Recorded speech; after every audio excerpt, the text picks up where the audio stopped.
Uruguay, they look admirable, but I'm not afraid. I say bring them on. This is a team that has almost the same almost some similarities with Nigeria. Uruguay top Group B with 7 points. Nigeria also topped their group, that's Group F, with 7 points. Tyler, let's take a quick look.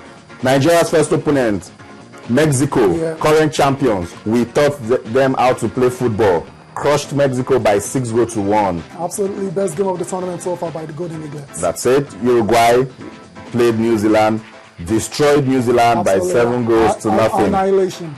We met Sweden, we're down twice, came back, we drew that game 3-3. Good fighting spirit by the team there. Uruguay played Cote d'Ivoire, they played a 1-0 draw. Yeah, absolutely. You can tell they have a problem with African teams. I would prefer that Nigeria-Sweden game to that 1-0 draw. My opinion. Iraq came, they tested our game, and they were demolished by 5-0. No surprise there at all. We belong to different echelons of football.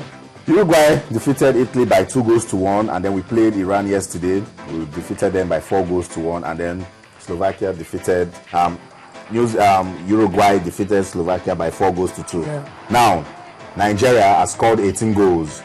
Uruguay has scored 14. We've conceded 5. They've conceded 4.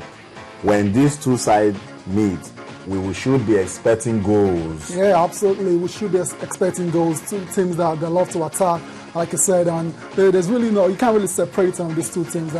But we have to be very careful because playing Uruguay will be different from playing Iran and Iraq. Uruguay has a pedigree when it comes to on the 8th grade competition, and Coach Manu Garba, I keep going back to him because a lot is riding on the coach. The coach that has been with them for a very long time. I hope he's able to set up his team tactically. I'll go back to that word again, but it's going to be very hard, and it will be a very tough game. I really can't call this one. Manu Garba has not changed his words. He said, I always want my team to attack, and I would always improvise because this is a team where anybody can score. And when you have that sort of team, you're likely to be incredible. Isaac's success is unfortunately got injured, and we couldn't do with the services anymore. But we've seen players step up. We've seen Yaya step Musa Yaya is scoring goals. Captain of side Musa Mohammed is scoring. What's his name? Iheanacho 5 goals already. Anybody can score in that team. Absolutely, this team is filled with goals, and against them, Uruguay, like I said, it will be a very tight one, and I really don't want to call this one. Okay, let's leave it to Saturday. Remember that game we played on Saturday, Nigeria, Uruguay at Sharjah, and Nigeria will be hoping to make it to the semifinals. Yeah, we'll be hoping to make it to the semifinals. But like I always say, I've enjoyed these guys enough, and if they happen to go out on Saturday, I won't be a sad man at all because I've seen these players. I've seen quite relatively young players as well too. I've seen potentials in them. So I'm not really for the country to develop them. I'm not really bothered about them winning the competition, to be honest. It's not only Nigeria that is looking forward to make it to the semifinals of the FIFA Under-17 World Cup. Let's take a quick look at some of the teams that will also be fighting for a place in the semifinals. Brazil will play Mexico. That's another cracker. Yeah, the Brazilians will go through. Okay, I'll come back here to remind you. It's football. Anything can happen. Honduras will play Sweden. Now remember, Mexico was in Nigeria's group, Sweden was in Nigeria's group, and Nigeria also is looking for a place in the semifinals. And then it is Argentina versus Cote d'Ivoire. That will be another big game. Yeah, big test for the African champions. Sadly, I'm from Africa. I'm rooting for Cote d'Ivoire. And then Uruguay will take on Nigeria. Quarterfinal fixtures at the ongoing FIFA Under-17 World Cup. Keep a day to African teams. Keep rooting for them. And then hopefully that cup will come back to African soil. Okay, time for a quick break now. And when we come back, Arsenal fans won't like to see this, but then we'll show you highlights of that game between Arsenal and Chelsea in the Capital One Cup. Do stay.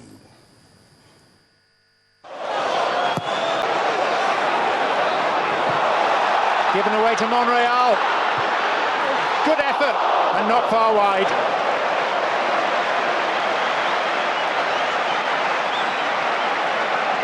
The goal has livened this game up.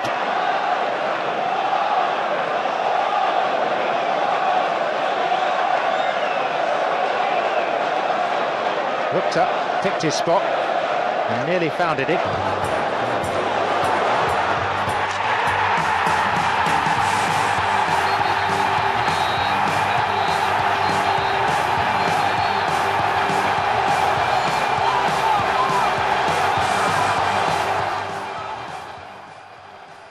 In the words of the commentator, the second time in 48 hours that a defender's header has been wayward.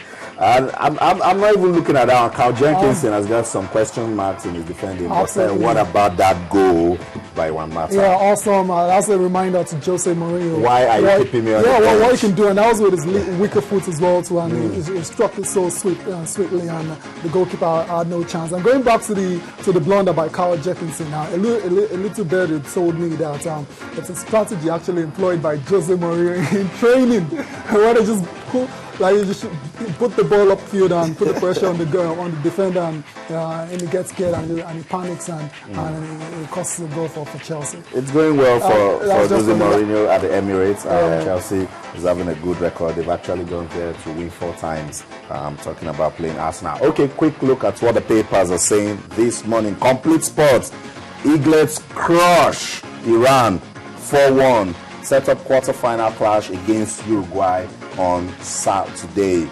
This one says, Manu, my Eaglets are unstoppable. Yes, say that again. They're yet to lose a game. With the rider, Nigeria head coach salutes free-scoring boys. And the kicker allays fears over Iheanacho's injury. Yeah. Hopefully it's not a very serious one and he's able to come back for the game against Uruguay on Saturday. Going straight to the Soccer Star, that's the next paper for review, and it's all about the Golden Eaglets and Gulf War II. I don't know where that came from, really. Eaglets destroy Iran 4-1. Battles Uruguay in the quarterfinals, and Gian cheers Eaglets to victory. I actually saw Asama Gian there yesterday to cheer his good to know he came out to appreciate good football. Yeah, because the game was played right in his home stadium. Eagles blame referee for loss. Gets NFF coach Keshi's back in that. That's the home-based Eagles against Jordan. And Balotelli dreams Chelsea move. Ahmed Musa may quit CSK Moscow. Where would he want to go? You can grab a copy of Soccer Star to find out the details. And finally here, Messi, Ribery, Ronaldo make Ballon d'Or shortlists. Front page of the Sporting Life says Ballon d'Or race. Messi, 22 others for award. Mario for life. Balotelli staying at Milan. That's coming from Allegri, and then that says he's hoping to go to Chelsea. We need to confirm. Iran's coach doubts Eaglets' ages. Says they didn't play like teenagers. With a follow-up story that says Manu threatens to drag Iran's coach to FIFA. Well, anybody can. When you don't win, you can come and look for all sort of excuses, to talk. But this team passed through the MRI scan, and then the first team, most of them were dropped because they failed that MRI test, and so there is no excuse whatsoever. This team, I'm not saying Iran does not have a case. Maybe these guys are young. It could be an issue of the Iran code thinking our reputation precedes us, But these are very relatively young players for Nigeria. Okay, there's nothing you can do. Okay, quick look at the Capital One Cup 4th round results played yesterday. It's no news. Arsenal lost at the Emirates to Chelsea by 2-0. Manchester United, good one. David Moyes can finally smile, but in that game, Robert Snodgrass of Norwich actually had a slump and he was rushed to the hospital. We hope he's doing fine. But Manchester United were able to win down by 4-0. Birmingham and Stoke City played after regulation time 4-4, but got into penalties and Stoke City won down. Tayo at extra time, it was 4-3 in favor of Stoke, and then Birmingham brought back. Big game that one last night. Leicester City defeated Fulham 4-3, and then West Ham traveled to Burnley to win by 2-0. Tayo, I'm sure the game between Arsenal and Chelsea got you talking. Yeah, obviously. Questions are being asked. These Gunners, are they pretenders? Yeah, are you asking the question now? But what I won't really answer that straight away. But what I'm going to say is Arsenal have had 2 tests so far, and they failed both. They're against Dortmund and against Chelsea, and it's instructive to know that they failed both at home at the Emirates Stadium. Yesterday was a very easy game for Chelsea. Chelsea, when they didn't really play out of this world, but they managed to win the game 2-0 easily. And you can argue that both teams put out reserve sides, but the reserve side for Chelsea against you wouldn't really call the reserve side for Arsenal, because all those players on the pitch yesterday are full internationals for the country. But it just shows you the difference in quality and in depth between these two guys, between these two teams. And that was what got it for Chelsea. A matured side. You can feel their hunger when they play. They're playing to win. And Jose Mourinho, I believe, is beginning to stamp his authority on this Chelsea team. We remember they started very slowly at the beginning of the season, but we can see now and the way they've been grinding out the results, and they've been just killing off games. And Jose is beginning to work his magic. Let's talk about Manchester United. They defeated Norwich by 4-0. Yeah. Fabio came on that game and then scored immediately. Got his third Manchester United goal. I'm talking about his career at Old Trafford. But one man passed a strong message, that's Chicharito. Yeah. Says, don't put me on the bench anymore. 2 goals. Yeah, Chicharito has been passing this message for a long time now. Nothing has happened, and it still keeps coming on from the bench. He's still a super sub as far as I'm concerned, not because he's not a good player, but because of the players in front of him. There's Robert Van Persie and there's Wayne Rooney, obviously. So it's a very tough one for Chicharito. But whenever he's called upon, he comes in to do the job. But the first goal he scored yesterday, I think it was a dubious penalty by the referee, because I didn't see what the defender do to warrant that penalty. Second goal, strong header. He followed up on it with another header, scored. And Fabio came on, made it 3-0. And then Phil Jones, he hasn't scored for Manchester United since 2011, and then he scored last night. Beautiful volley, and making a big statement that Manchester United, they are still a winning side. A good win for Manchester United, no doubt. This will surely help their confidence as they progress in the English Premiership. Quick one, the NBA title, it has started last night our time, this morning in America, and then there's been wins already for Miami Heat. Incredible. Miami Heat yesterday took on Chicago Bulls, and where Chicago Bulls, the return of Derrick Rose, they didn't really come back with a bang. He had just 12 points yesterday, but LeBron James is there, so very good. LeBron with 17 points. Yeah, he led Miami. The thing is, the Miami Heat are the favorites they've actually won it back-to-back twice now. They're hoping to make it 3 times. They shouldn't make it boring. It's not going to get boring because it's not 4 times. It's not Sebastian Vettel. Yeah, but what we saw yesterday is it's very clear the Miami Heat are the favorites for this time. Their lineup is still very familiar from last season, meaning they've not really tweaked much, and that shows you some level of consistency in the lineup. And I believe it will be a very tough team, a very good team to actually dethrone the Miami Heat.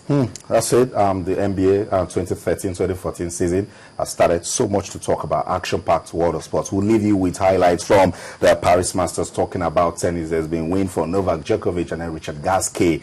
So much to talk about, and then we want you to keep talking to us. Go on Twitter, go on Facebook, talk to us on Twitter with channels_sports, on Facebook with channels-sports. Let's keep talking sports. That's it. That's where the curtain falls on this edition of Sports This Morning on Channels Television on behalf of the ever-dedicated sports team.